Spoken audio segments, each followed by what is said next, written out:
Assalamualaikum warahmatullahi wabarakatuh. Perkenalkan, nama saya Randy, NIM 210301502076. Baiklah, saya di sini ingin menjelaskan tentang perkembangan motorik suatu kajian. Studi perkembangan motorik. Studi perkembangan motorik dipelajari sebagai lintas bidang dari psikologi latihan, biomekanik, perilaku motorik, dan kontrol motorik. Sayangnya, proses perkembangan manusia hanya dipelajari dari salah satu aspek saja, sehingga terjadi ketidakseimbangan pandangan mengenai pertumbuhan dan perkembangan.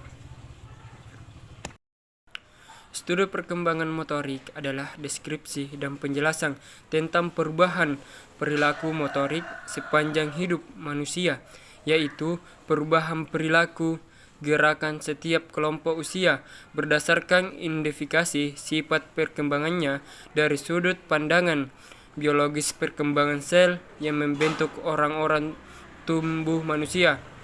Studi perkembangan motorik merupakan tentang pertumbuhan fisik dan perubahan psikologis sehubung dengan aktivitas gerakan tubuh. Oleh karena itu, studi perkembangan motorik hendak ditinjau dari persepsi manusia secara utuh, baik meliputi aspek-aspek biologis maupun lingkungan, mencakup perilaku kognitif dan efektif yang berdampak pada perkembangan motorik, dan kehendaknya dilihat dari berbagai periode usia perkembangan. 1. Studi mengenai proses perkembangan. Perkembangan merupakan suatu proses yang berlangsung terus-menerus, berawal saat konsepsi dari berakhir pada saat kematian. Perkembangan mencakup semua aspek perilaku manusia, karena itu hanya dapat dipisahkan secara artifisial ke dalam dominal domain, kategori atau periode usia. 2. Sejarah. Usaha awal dalam studi perkembangan motorik anak-anak telah dimulai sejak tahun 1930-an oleh Bailey dan 1935, Gieseling dan Thompson 1934, Micron 1935, dan Scherty 1931, terdorong oleh perhatian mereka terhadap hubungan proses kematangan dan pelajaran pada perkembangan kognitif, maka studi perkembangan motorik dapat baik dilakukan. 3. Metode. Keuntungan metode longitudinal adalah bahwa proses perkembangan dapat diikuti dengan teliti.